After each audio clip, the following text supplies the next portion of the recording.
First part में हमने अभी तक जितना कवर करा वो अभी हमने पढ़ा सब कुछ एज रिलेटेड टू मशीन के रिलेशन में, कि उसके अंदर कैसे बन रही हैं, किस तरीके से, क्या पीजो इलेक्ट्रिक इफेक्ट चल रहा है, क्या क्या प्रॉपर है, जितना भी कुछ सब मैकेनिकल, क्या अल्ट्रासाउंड वेव है, क्या किसका कितनी फ्रिक्वेंसी पे, क्या इंटेंसिटी पे, जो कुछ भी पढ़ना था वो अभी अपन ने सब at a level of transducer machine के लेवल पे पढ़ा। आज हमारा जो लेक्चर रहेगा वो हमारा रहेगा इन बिटवीन क्या मशीन्स या इलेक्ट्रिक मीडिया और इन बिटवीन द पेशेंट, जो इन दोनों के बीच का फेज है उसमें क्या क्या रहता है।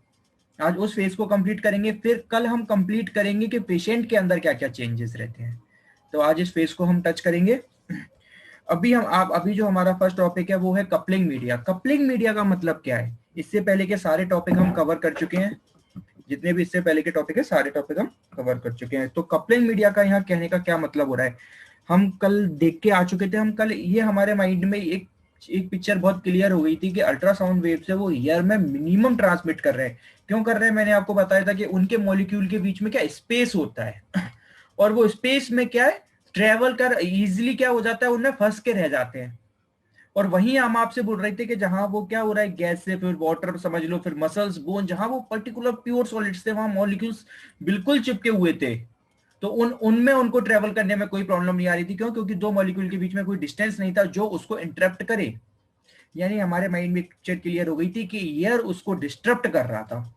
तो अब हमारे माइंड में क्या क्वेश्चन आया, अब हमने ये सोचा कि अगर हम, जब हमारा ट्रांसड्यूसर की बात करूं तो जब भी मतलब है कि अल्ट्रासाउंड का हेड, और अल्ट्रासाउंड का हेड आप जानते हैं किस तरीके से था, ये आपका इस तरीके से क्या कोएक्सियल केबल आ रही थी, और ये हेड पर क्या क्या था, अगर याद हो तो लास्ट से चलते हैं। हेड पर सबसे लास्ट में था मेटल प्लेट, फिर उसके बाद था क्या, क्रिस्टल।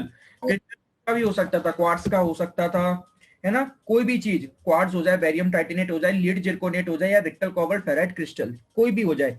फिर उसके बाद था सबसे लास्ट में क्या, ये हमारा क्रिस्टल हो गया, ये हमारा क्रिस्टल हो गया। और क्रिस्टल के जस्ट पीछे था क्या, लिंक इलेक्ट्रोड। क्यों? लिंक इलेक्ट्रोड से ही तो कोएक्सियल केबल कनेक्ट थी। ठीक है। अब ट्रांसड्यूसर हेड, यानी ये हेड है, ये पेशेंट के टच में होगा। यहाँ पर क्या, पेशेंट का टिश्यू होगा या स्किन होगी, आप इससे उसको टच करेंगे तभी तो उसके अंदर ये साउंड वेव जाएंगी, उस तभी तो अल्ट्रासोनिक वेव्स पेशेंट के अंदर ट्रांसमिट करेंगी। लेकिन हम अभी एक बात पढ़ के आए थे कि अगर हम जब ये पेशेंट से टच करेंगे, हम ना चाहकर भी इनके बीच में एक स्पेस एयर का तो बनना ही है। हम कितना भी क्रिएट कर लें, क्या हम वैक्यूम क्रिएट कर सकते हैं? नहीं। हम कितना भी पेशेंट के टच में कर लेंगे, फिर भी एयर कनेक्टिविटी होनी है। और हम पढ़ के आ चुके हैं कि एयर, वो एयर के कनेक्ट में जाएगा तो अल्ट्रासोनिक वेव क्या होंगी, वहां ट्रेवल नहीं कर पाएंगी, वापस लौट के आ जाएंगी। एयर में क्या हो रहा था, वो ट्रेवल तो कर नहीं पा रही थी, तो वो वापस लौट के आ जाती थी और हमारा जो क्रिस्टल था उसको खराब कर दे रही थी। अगर हम इस तरीके से पेशेंट को ट्रीट करेंगे तो बार बार हमारा ट्रांसड्यूसर का हेड है वो खराब होगा। और दूसरी चीज क्या, कि वो पेशेंट के अंदर प्रॉपर ट्रांसमिट हो ही नहीं पाएंगी। क्यों? क्योंकि वो ईयर से ही लौट के आ जाएंगी। यानी हेड खराब हो रहा है, वो तो हो ही रहा है, मगर प्राइमरी क्या है कि पेशेंट के अंदर ट्रांसमिट ही नहीं हो रहा, तो थेरेपी का तो कोई फिर पॉइंट ही नहीं है। तो उसके लिए हमने कोई एक सॉल्यूशन निकाला कि हमने बोला कि बीच में हमें कोई कपलिंग मीडिया चाहिए। कपलिंग मीडिया क्या है कि ये दो कपल है, एक हेड है और एक पेशेंट की स्किन है, इनके बीच का कोई मीडियम चाहिए जो इन दोनों के बीच में क्या है, अल्ट्रासोनिक वेव्स को ट्रांसमिट कर सके। तो ultrasonic waves are not transmitted by air, thus some complaint which does transmit them must be interposed between the treatment head, that's called transducer, and the patient skin. अब कितनी भी हम try कर लें, हम कितनी भी कोशिश कर लें, फिर भी कोई भी ऐसा एक कपलेंट मीडिया नहीं है जो 100% आपको क्या दे सके, कि जितनी अल्ट्रासोनिक वेव्स आप डाल रहे हैं वो 100% पेशेंट के अंदर डाल सके। ये नेक्स्ट इम्पॉसिबल है, इतना ही नहीं है। हमने तो इवन ये भी मान लिया है कि अगर 1/4 भी, इवन 1/4 भी अगर पेशेंट के अंदर जा रहा है तो हम उसको एक अच्छा कप्लेंट मान लेते हैं।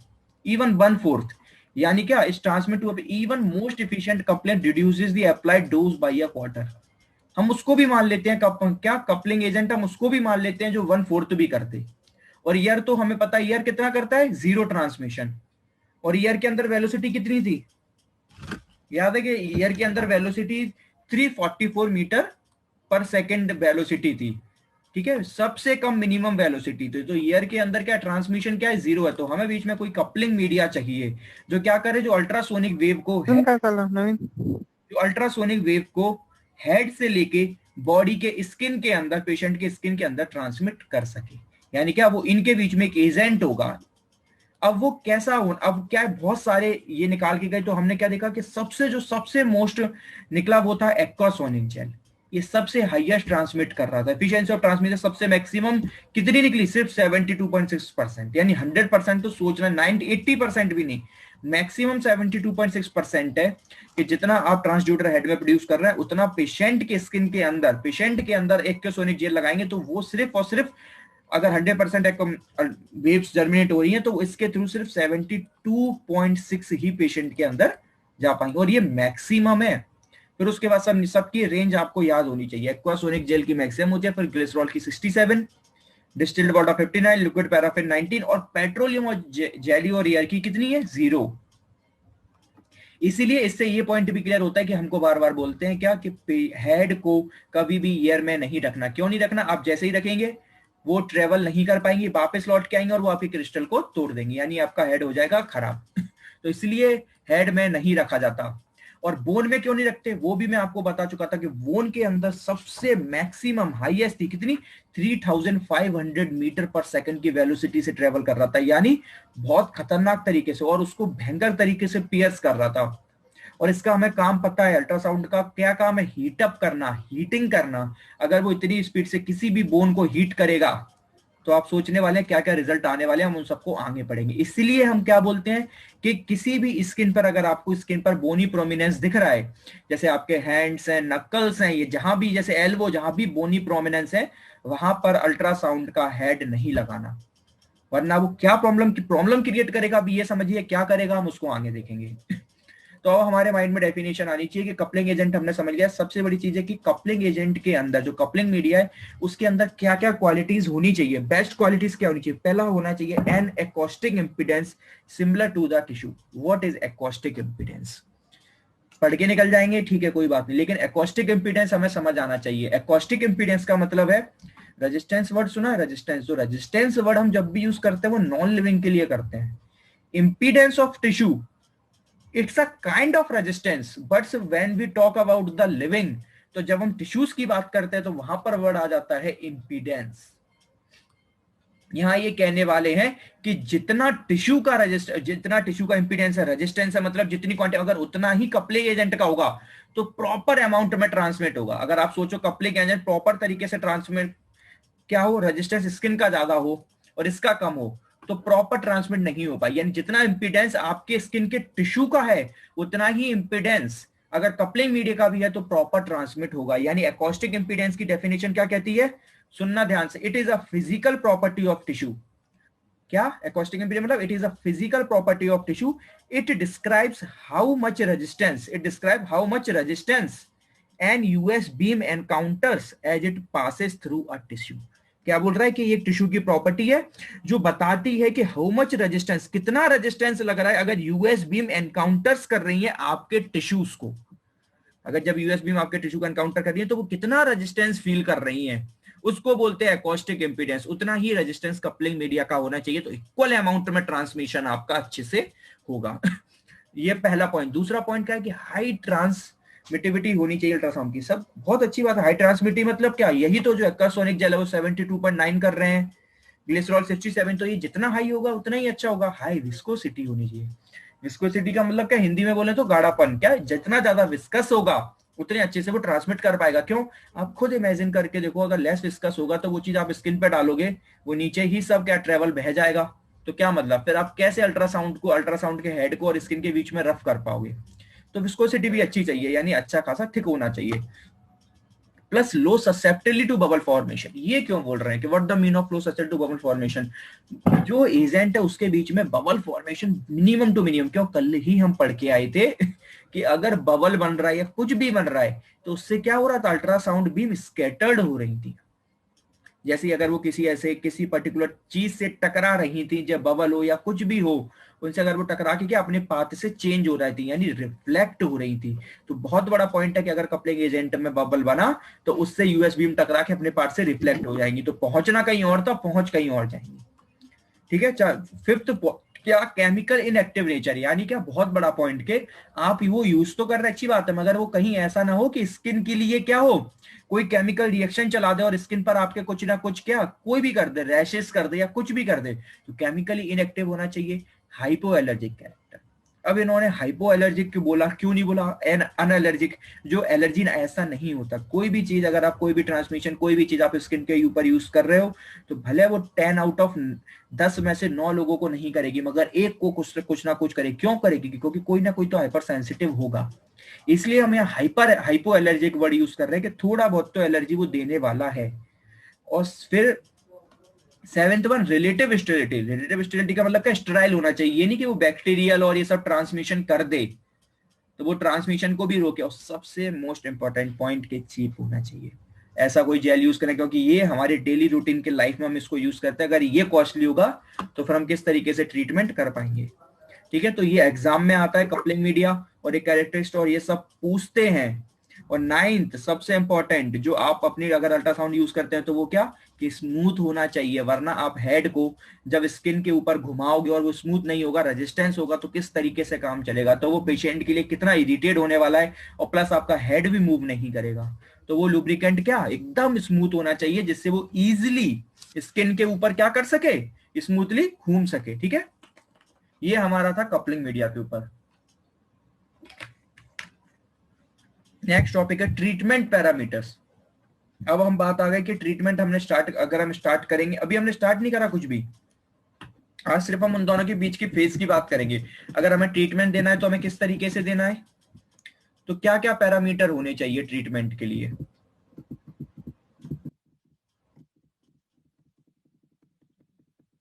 पैरामीटर क्या क्या होने चाहिए? 4 पैरामीटर पे वर्क आपका करेगा कोई भी चीज है, वो ट्रीटमेंट पैरामीटर आपकी 4 चीजों पे वर्क करने वाली है। क्या क्या वो होंगे? वो आपकी होगी इंटेंसिटी। इंटेंसिटी के बाद कंटिन्यूअस है कि पल्स्ड है ना, यानी मोड क्या है, फ्रीक्वेंसी क्या है, टाइमिंग क्या है। अगर ये 4 चीजें आपने सीख ली तो आप अल्ट्रासाउंड में 50% नियर अबाउट आपने अच्छे से प्रैक्टिकल वैल्यू उसकी एप्लीकेशन समझ लोगे। कि कौन कौन सी 4 चीजें, फिर से रिपीट करते हैं। एक तो इंटेंसिटी प्रॉपर सेट करनी आनी चाहिए। फ्रीक्वेंसी, फ्रीक्वेंसी तो हम पढ़ चुके हैं, फ्रीक्वेंसी में हमने 2 पढ़ी थी, 1 मेगाहर्ट्ज और 3 megahertz. 1 megahertz for deep and 3 megahertz for superficial. Intensity अभी आगे पढ़ेंगे, अभी इंटेंसिटी नहीं पढ़ी है। फिर हम पढ़ेंगे मोड, आगे पढ़ेंगे। फिर हम टाइमिंग भी पढ़ेंगे कि कितना टाइम पीरियड किसके लिए कितना होना चाहिए। ठीक है, अब हम देखते हैं कि व्हाट इज इंटेंसिटी। इंटेंसिटी क्या है? हम जानते हैं कि किसी इंटेंसिटी मतलब क्या, कि कितने इंटेंस, कितनी इंटेंसिटी के साथ उसकी एनर्जी, वो कितनी उसकी एनर्जी है, कितनी इंटेंसिटी है, किसके साथ वो पेशेंट स्किन जो अल्ट्रासाउंड है वो पेशेंट के अंदर जा रहा है। उसकी यूनिट क्या होती है? वॉट। हम कोई भी इंटेंसिटी हो, एनर्जी हो, हम इन सबकी इसकी इंटेंसिटी यूनिट क्या है? वॉट है। ये वॉट में मेजर करता है। लेकिन सबसे बड़ा पॉइंट हमारे पास वही आता है कि अल्ट्रासाउंड अगर आप लगाते हो तो आपने देखा है कि पर्टिकुलर अलग अलग एरिया पे अलग अलग अल्ट्रासाउंड, जब आप हेड घुमाते हो तो कभी ज्यादा टच में होता है, कभी कम टच में होता है। यानी इसका मतलब क्या है कि एक पर्टिकुलर एरिया पे कोई थोड़ी बहुत ज्यादा इंटेंसिटी चली जाएगी, थोड़ी बहुत कम चली जाएगी। तो क्या हम अल्ट्रासाउंड को इंटेंसिटी में मेजर कर सकते हैं? नहीं, हमें एवरेज इंटेंसिटी लेनी पड़ेगी। यानी पर्टिकुलर पूरे ट्रीटमेंट के अकॉर्डिंग हम कितनी इंटेंसिटी, हमारी एवरेज इंटेंसिटी रही। क्योंकि कुछ एरिया पे ज्यादा होगी, कुछ पे कम होगी, वो तो देने वाले, क्योंकि हर एरिया ऐसा तो है नहीं कि बिल्कुल एकदम स्मूथ हो। कुछ एरिया ऊपर नीचे भी होगा, कहीं टच भी होगा, कहीं नहीं होगा, कहीं प्रेशर होगा, कहीं कम होगा, कहीं ज्यादा होगा। बहुत सारे रिस्ट्रिक्शंस हैं, तो उनमें इंटेंसिटी वेरी करने वाली। इसलिए हम जब बात करते हैं तो हम एवरेज इंटेंसिटी की बात करते हैं, नॉट इंटेंसिटी। तो क्या ultrasound intensity unit is what, but is a gross measure of power being emitted by the treatment head. So an average intensity is normally used. ठीक है, अब 2 वर्ड इसमें बहुत प्यारे दे रखे, एक देख रखा है स्पेस एवरेज इंटेंसिटी और एक देख रखा है टाइम एवरेज या स्पेस एवरेज इंटेंसिटी। तो स्पेस एवरेज इंटेंसिटी का मतलब क्या है? इंटेंसिटी, एवरेज इंटेंसिटी हमने समझ ली, स्पेस क्यों लगा दी? स्पेस का मतलब है पर्टिकुलर एरिया। एक एरिया में आप कितनी एवरेज इंटेंसिटी दे रहे हैं उसको बोलते हैं स्पेस एवरेज इंटेंसिटी। और यही आपके मशीन में फिट रहती है। आपके मशीन में जो इंटेंसिटी होती है वो यही होती है कि आप पर्टिकुलर कितने एरिया में कितनी इंटेंसिटी दे रहे हैं। हम हर कोई भी चीज अगर हमें मेजर करनी है तो हम इसी के रिस्पेक्ट में तो करते हैं। सिर्फ इंटेंसिटी के रिस्पेक्ट में मेजर करना गलत हो जाएगा। पर्टिकुलर करेक्ट मेजर क्या है? कि पर्टिकुलर आप पहले एरिया भी डिफाइन करो, यानी आप कितना एरिया ले रहे हो और उस एरिया में कितनी आप इंटेंसिटी दे रहे हो, तो वो उसको बोलता है कि space average entity where the average intensity over a specified area is given. Example क्या, वॉट्स पर स्क्वायर सेंटीमीटर आ गया, यानी कितनी इंटेंसिटी कितने एरिया में दी जा रही है। और वही इंटेंसिटी अगर अपन टाइम के रिस्पेक्ट में देख लें तो उसको बोलते हैं time average space intensity. Space average intensity समझ आ गई कि इंटेंसिटी पर यूनिट एरिया, और वही मैं क्या बोल दूं कि space intensity per unit time, कितने टाइम पीरियड में कितनी एवरेज स्पेस एवरेज इंटेंसिटी लग रही है, उसको बोलते हैं टाइम एवरेज या स्पेस एवरेज इंटेंसिटी। तो उसका मतलब ठीक है। अब यहां पर एक ये लाइन समझने के लिए पहले आप एक रिलेशन समझो, बहुत प्यारा एक रिलेशन समझो कि अल्ट्रासाउंड, अभी ये जो मोड आने वाला है नीचे हम उसको पढ़ेंगे। अल्ट्रासाउंड है ना, दो मोड में दिया जाता है, एक होता है कंटिन्यूअस और एक होता है पल्स। अब हमारे माइंड में क्वेश्चन आ चाहिए कि कंटिन्यूअस मोड का तो हमारे बिल्कुल क्लियर हो गया कि जो अल्ट्रासाउंड है उसको कंटिन्यूअसली स्किन के टच में रख के और कंटिन्यूअसली इंटेंसिटी मशीन से आ रही है, यानी कोई ब्रेक डाउन नहीं हो रहा। पल्स में हम समझ, पल्स में क्या होता है कि आ रही है फिर रुक रही है, फिर आ रही है फिर रुक रही है। अब कितनी रुक रही है कितनी आ रही है हम आगे पढ़ेंगे, अभी सिंपल में समझा कि कंटिन्यूअस में तो आ रही है, पल्स में आ रही है रुक रही है आ रही है रुक रही है। इनका मतलब क्या है, क्या इनका मतलब है?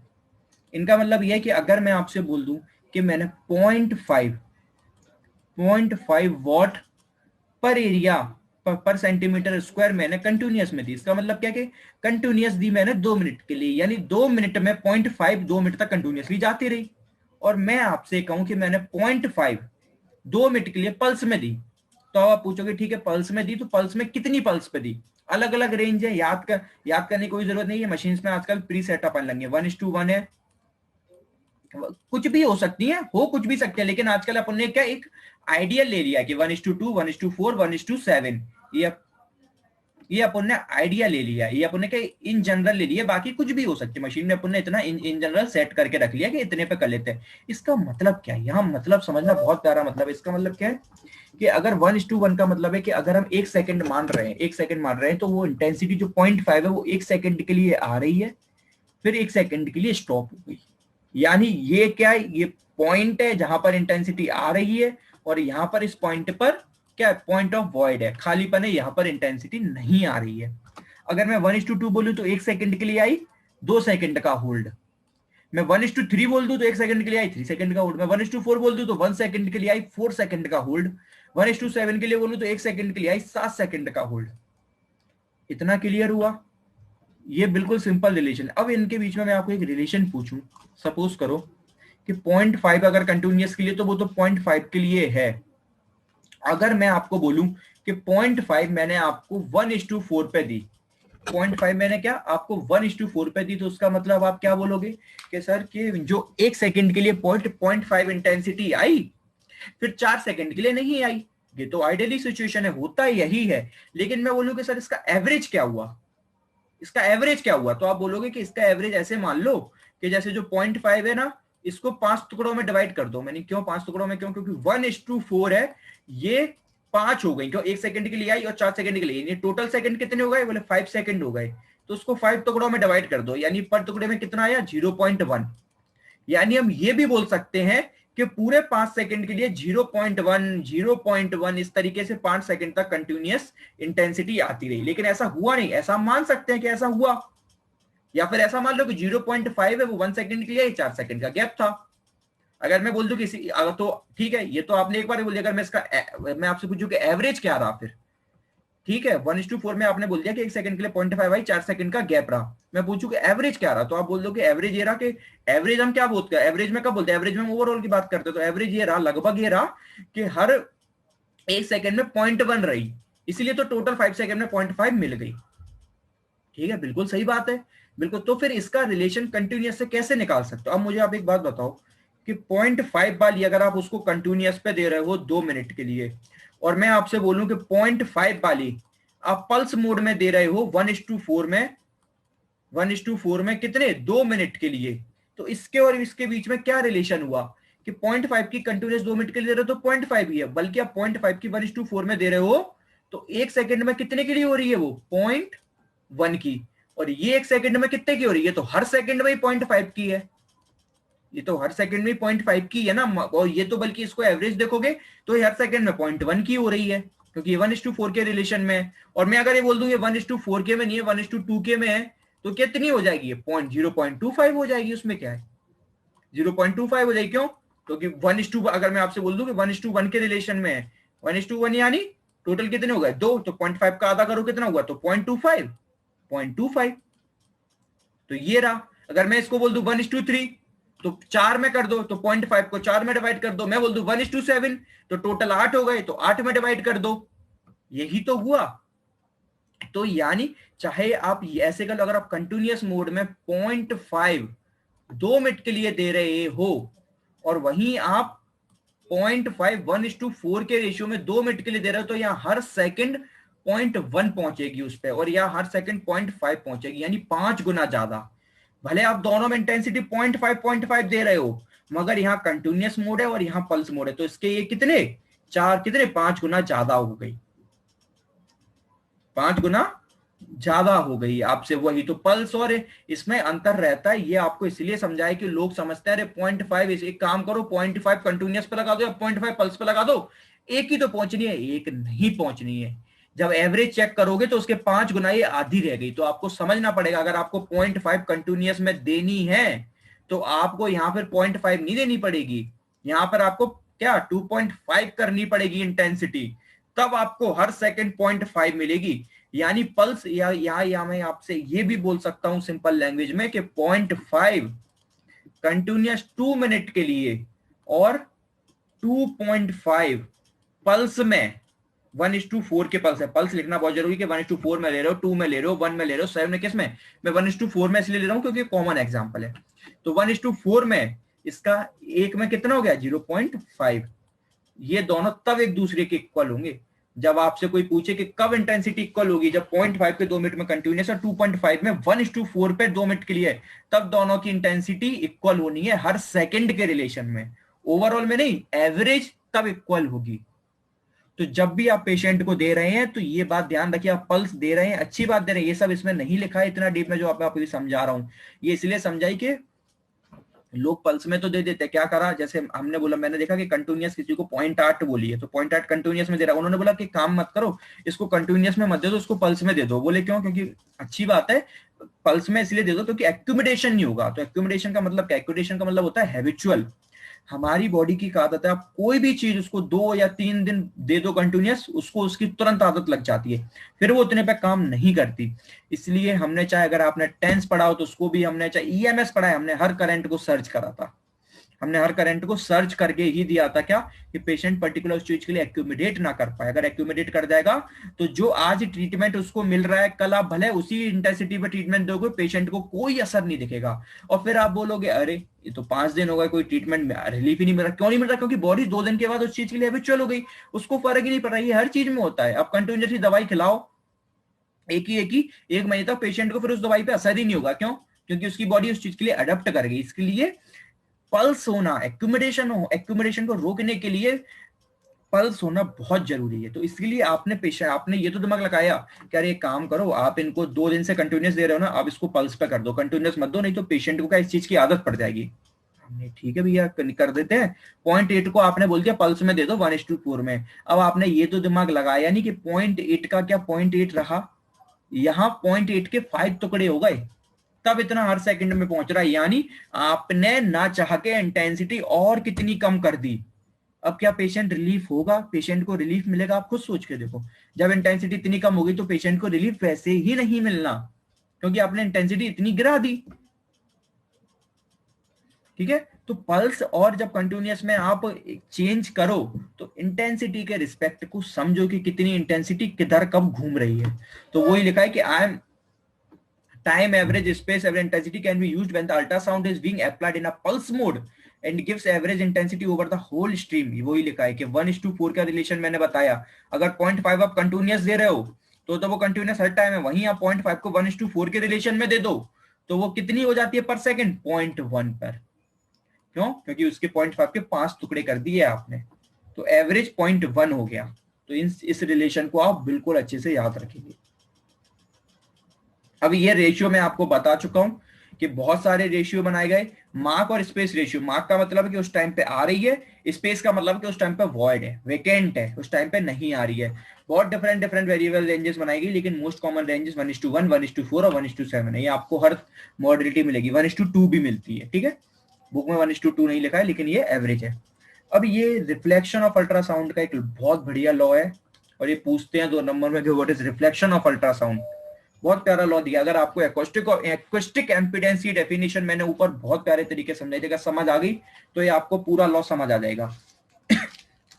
ये लॉ कुछ भी नहीं कह रहा है, ये लॉ सिर्फ और सिर्फ आपसे इतना कह रहा है कि जो इम्पीडेंस है टिश्यू का जो इम्पीडेंस है ना, उसका एक फॉर्मूला बताया है इन्होंने। सिंपल सा उन्होंने बोला कि एक फॉर्मूला है उसका। उन्हें क्या कि बोले जो इम्पीडेंस है टिश्यूज का वो बराबर होता है किसके, रिफ्लेक्शन ऑफ अल्ट्रासाउंड की बेस से उसका रिफ्लेक्शन अपॉन जितनी बॉडी के अंदर ट्रांसमिट हो रही है, जितनी बॉडी के अंदर ट्रांसमिट रेज हो रही है। रिफ्लेक्शन वाली जो यूएस रे रिफ्लेक्ट हो रही है, और जो ट्रांसमिट मतलब जो बॉडी के अंदर अंदर जा रही है, वो इम्पीडेंस के मतलब है। यानी मैं सिंपल रेशियो में बोल सकता हूं आपसे कि टिश्यू का जितना ज्यादा इंपीडेंस होगा, मतलब वो टिश्यू के अंदर उतना ही ज्यादा रेजिस्टेंस होगा, और जितना ज्यादा रेजिस्टेंस होगा वो उतनी ही ज्यादा अल्ट्रासाउंड को एब्जॉर्ब करेंगी। क्या नहीं, रेजिस्टेंस का मतलब क्या होता है, किसी भी चीज को रोकना। टिश्यू में जितना ज्यादा इंपीडेंस कब ज्यादा होता है आपको पता होने की, फैट में। बॉडी के अंदर जितना ज्यादा फैट होगा उतना ही ज्यादा इंपीडेंस होता है, तो वो उतनी ही ज्यादा उसको रोकेंगी, अल्ट्रासाउंड वेव्स को उतनी ही ज्यादा रोकेंगी। यानी यहां बहुत क्लियर समझ आ रहा है कि इंपीडेंस का जो impedance is directly proportional to the reflection. यानी जितना ज्यादा टिश्यू के अंदर इंपीडेंस होने वाला है उतना ही ज्यादा रे रिफ्लेक्टेड होने वाली है, यानी उतनी ही ज्यादा रे वेस्ट होंगी। तो सीधी सी बात है, अगर ये इसका इनवर्स तो ये, और ये इसका क्या दूसरा रिलेशन क्या हो गया, ये इसका इनवर्सली हो गया किसका, ट्रांसमिट बॉडी के अंदर। सीधी सी बात है, जितना कम रेजिस्टेंस होगा, जितना कम फैट होगा, बॉडी उतना ही ज्यादा ट्रांसमिट कर पाएगी अल्ट्रासाउंड को, रेस को अपने अंदर। बस यही रिफ्लेक्शन ऑफ अल्ट्रासाउंड लॉ कह रहा है, और कुछ नहीं लिखा है इसमें। बस आपको ये समझ आ गया रिलेशन, तो सबको पूरा समझ आ गया क्या कि इंपीडेंस इक्वल होता है रिफ्लेक्शन अपॉन ट्रांसमिशन। और इंपीडेंस क्या मतलब है कि टिश्यूज का रेजिस्टेंस और इंपीडेंस, एकॉस्टिक इंपीडेंस सब सारा कहां, फैट पर होता है। जितना ज्यादा करें तो क्या लिखा है कि sound of is the law of reflection of an ultrasonic beam travelling through the medium encounters another medium which will not transmit. अब इसको सिंपल वे में क्या बोल रहे हैं कि यार जैसे आपको बोला है कि मैंने आपको कल सिखाया था, ट्रांसमिशन का बताया था क्या कि यहां पर तो आप मालूम क्या है, लो मीडियम है और यहाँ हाई मीडियम है। जब आप डालते हो तो आप नॉर्मल डालते हो तो वो क्या रिफ्लेक्ट हो जाते हैं, रिफ्लेक्ट हो रही थी। तो वो ही इसका रिलेशन है कि अगर जितना ज्यादा स्किन के बीच में इंपीडेंस होगा, इंपीडेंस होने का मतलब क्या है, बहुत प्यारा समझोगा, जितना ज्यादा इंपीडेंस होगा अंदर का मीडियम उतना ही ज्यादा हाई होता जाएगा। किसके रिस्पेक्ट में, बाहर के मीडियम में। बाहर तो मीडियम सेम ही रहना है ना, बाहर तो ईयर है, बाहर का मीडियम तो सेम ही रहना है। स्किन का मीडियम के अंदर का इंपीडेंस हर बार बढ़ता जाएगा, और जितना स्किन इंपीडेंस बढ़ेगा उतना ही ज्यादा अंदर बढ़ना है, और उतना ही ज्यादा बढ़ेगा तो उतना ही ज्यादा रिफ्लेक्ट होगा। हम पढ़ के आए थे कल, हमने क्या ये नॉर्मल डाली थी और हमने एक रे डाली थी। हमने देखा था कि जितना ज्यादा रिफ्लेक्शन हो रहा था, देखा था कि जितना ज्यादा रिफ्लेक्शन हो रहा था वो उतनी ही ज्यादा क्या हो रही थी, डेविएट हो रही थी। अगर जितना ज्यादा यहाँ पर हाई हो रहा था उतनी ही वो क्या नॉर्मल से आना तो उनको बिल्कुल इस तरीके से चाहिए था, मगर वो इधर ना जाके इधर जा रही थी, थोड़ा दूर जा रही थी नॉर्मल से इधर की तरफ। यानी अपने पार्ट से क्या हो रही थी, रिफ्लेक्ट हो रही थी। तो वही यहाँ कह रहे हैं कि इंपीडेंस जितना ज्यादा होगा उतना ही वो अपने पास से रिफ्लेक्ट होंगी। क्यों, क्योंकि अंदर वाला मीडियम उतना ही हाई हो जाएगा। ठीक है, यही पूरा लॉ बोल रहा है। और ये लिखा है कि impedance where is the ratio between the reflected and transmitted. Impedance क्या है, उसके बीच का रिफ्लेक्टेड अपॉन ट्रांसमिटेड के बीच का रेशियो। अब अगला पॉइंट ये आपको समझ आना चाहिए, ये क्वेश्चन आता है और ये आपको पता होना चाहिए। दूसरा है टेस्टिंग एपरेटस। अब अभी तक हम पेशेंट पे नहीं पहुंचे हैं, एपरेटस को टेस्ट कैसे करते हैं, ये सबसे इंपॉर्टेंट क्वेश्चन है। क्यों है क्योंकि ये आपके प्रैक्टिकल में पूछते हैं। जैसे ही खत्म हो तुरंत आना, फटाफट है ना, टाइम ये आपसे क्यों ये क्वेश्चन आपसे पूछा जाता है। बहुत आपसे क्वेश्चन जरूर पूछेंगे, how the test of US. Theory में इतना नहीं आता, लेकिन आपसे प्रैक्टिकल में पूछने वाले हैं, और मोस्ट कॉमन पूछते हैं। 2 मेथड है।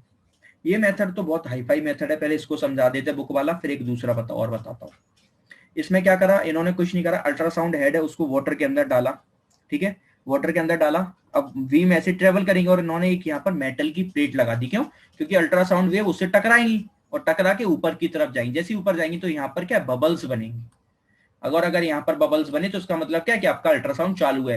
टेस्ट करने की जरूरत क्या पड़ी? आपसे ईएमएस का टेस्ट पूछते हैं कि ईएमएस टेस्ट कैसे करोगे, आईएफटी टेस्ट कैसे करोगे, बोल आप तो बोल सकते हो सर स्किन पे लगा लेंगे और हमको करंट फील होगा, टेस्ट कर लेंगे, खत्म बात, कोई बात ही नहीं है, टेस्ट कर लेंगे। आप सोचे अल्ट्रासाउंड कैसे टेस्ट करोगे? अब अल्ट्रासाउंड तो फील ही नहीं होता, कैसे स्किन पे टेस्ट करोगे? फिर नहीं कर सकते ना। तो यही बहुत बड़ा पॉइंट है कि बाकी सबकी टेस्टिंग तो आप स्किन पे कर लोगे, इसकी स्किन पे नहीं कर सकते, नहीं बोल सकते कि सर स्किन पे लगा के देख लेंगे, क्यों? क्योंकि इसका फील ही नहीं होती। तो क्या वाटर के अंदर मेटल प्लेट लगा दी, उससे टकरा के ऊपर रिपल्स यानी बबल्स बनने हैं। तो हमने क्या क्या करा, treatment head just below the water surface in a suitable container, और जिससे क्या होगा ऊपर की तरफ रिपल्स यानी दिखेंगे। तो the pressure should be on end of जैसे आप करेंगे, और जिससे क्या ये रेडिएशन है ये टकराएंगी क्वांटिटी में और ऊपर की तरफ बबल्स। ये तो अब इतना क्या कर सकते हो कि अब आप डिपार्टमेंट के अंदर हो तो क्या पहले आप टब लेके आओगे, ये सब मेटल प्लेट लगाओगे, ये सब करोगे? नहीं, सिंपल वे करते हैं, हेड लेते हैं, ये आपका हेड है, इस तरीके से हेड रखा ऊपर की तरफ, हेड का जो मेटल प्लेट है ये ऊपर की तरफ होना चाहिए, ठीक है, ऊपर की तरफ इस तरीके से, और इस पर कुछ पानी की ड्रॉप्स डाल दो, टिकेंगी नहीं, थोड़ा बिल्कुल धीरे धीरे करके 3-4 ड्रॉप डाल दो, क्योंकि वो एकदम स्लिपरी होता है ना तो उस पर टिकती नहीं है, लेकिन फिर भी आप 3-4 ड्रॉप डाल दो, फिर आप ऑन कर दो। जैसे ही आप ऑन करोगे ये क्या एकदम उलेंगी, एकदम रिपल्स करेंगी, एकदम उलेंगी। इसको बोलते हैं क्या, इसको ये क्या है, ये है नॉर्मल टेस्टिंग। आप ये टेस्टिंग भी बोल सकते हो, ये टेस्टिंग मतलब क्या, वाली टेस्टिंग नहीं। तो क्या करना है, सिंपल हेड लेना है, हेड के ऊपर वाटर डालना है, वो क्या करेंगे, रिपल्स करेंगे। ये हेड है, हेड को ऊपर इस तरीके से वर्टिकल और इस पर डालेंगे, ठीक है।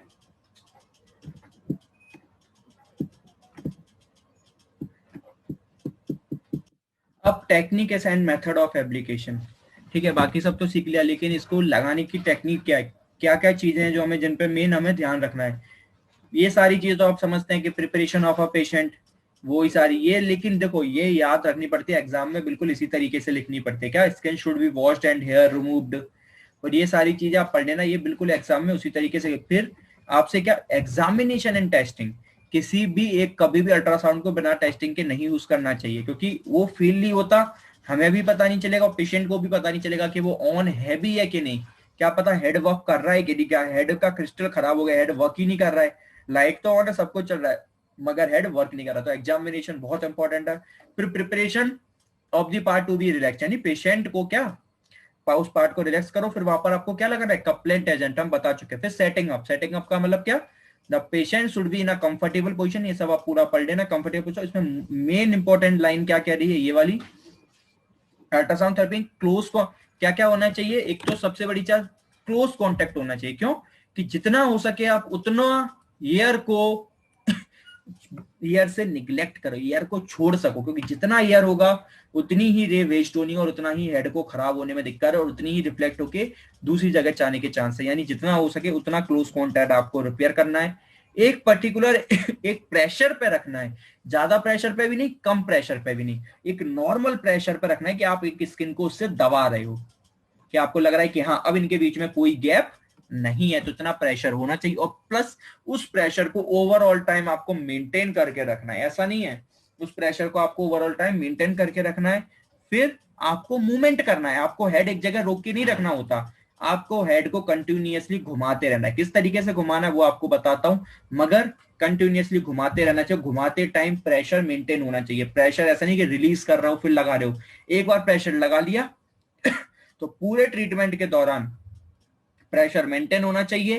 प्लस किसी भी एरिया पर आप ऐसा नहीं कर सकते कि ज्यादा स्लो घुमाओ और किसी एरिया पे तेज घुमाओ, नहीं, एक रेगुलेटरी में घुमाओ, ना ज्यादा स्लो घुमाना ना ज्यादा तेज घुमाना है। जल्दी जल्दी घुमाओगे तो उसको उस जगह पर पर्टिकुलर अल्ट्रासोनिक वेव पहुंच नहीं पाएंगी, और धीरे धीरे घुमाओगे तो वहां पर ब्लॉक अप हो जाएगा, ज्यादा पहुंच जाएगी अंदर, ज्यादा हीटअप हो जाएगा, वो पार्ट आप पे क्या, वो पार्ट पे आपको एडवर्स इफेक्ट देखने को मिल सकते हैं, ठीक है। और सबसे बड़ी चीज ये जो आपको पढ़ाया था, correct angle of the transducer क्या होता है, आपको होता है 90 डिग्री, जितना आप सीधा रखोगे उतना अंदर जाना है। अब जितना टेढ़ा रखोगे, वरना एंगल ऑफ रिफ्लेक्शन होना है, वो अपनी पास से कर जाएगी चेंज। पढ़ के आए थे लो और हाई वाला, तो जितना आप एकदम परपेंडिकुलर रखोगे उतना ही वो स्किन के अंदर बिल्कुल नॉर्मल सीधा जाएगा।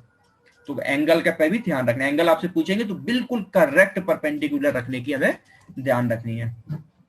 क्या बोल रहे हैं कि treatment head is placed on the skin surface, the output is turn on.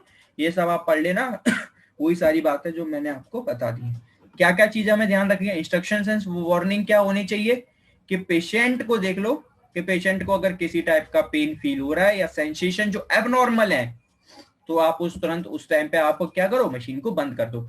मगर एक पॉइंट यहाँ पर बहुत बढ़िया सा आता है, ऐसा नहीं होता कि थोड़ा बहुत अगर आपको रेडनेस दिख रही है तो आप मत डरो।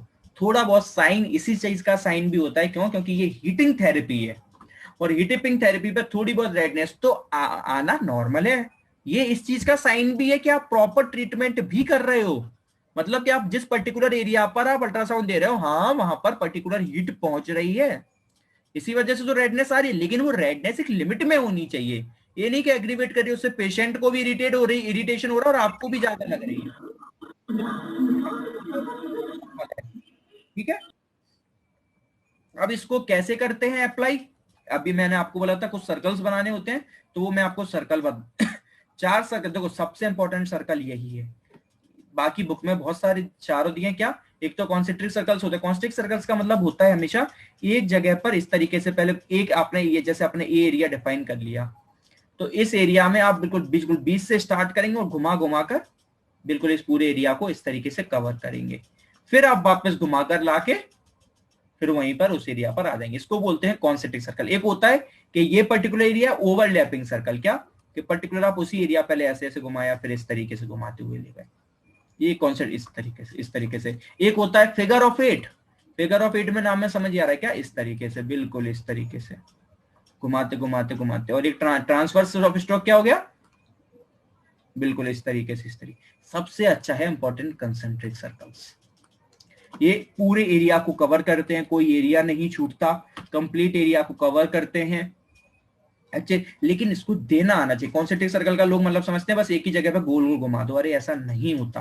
कॉन्सेंट्रिक सर्कल मतलब है कि उस एक जगह पे क्या आप दूर जाते, जैसे आपने ये सेंटर्ड एरिया है, तो इसके बाद हेड को अगर आपने ये एरिया इतना चुना है, इतना, तो यहाँ सेंटर से इस्तेमाल करा है, तो फिर आप ऐसे से दूर जाते जाएंगे और एक प्रेशर मेंटेन रखना है, फिर वापस लौट के आएंगे। तो इसमें क्या है कि प्रॉपर अमाउंट में सब जगह सबको इक्वल इंटेंसिटी से अल्ट्रासोनिक बीम्स एंटर करती हैं पेशेंट के अंदर, तो प्रॉपर ट्रीटमेंट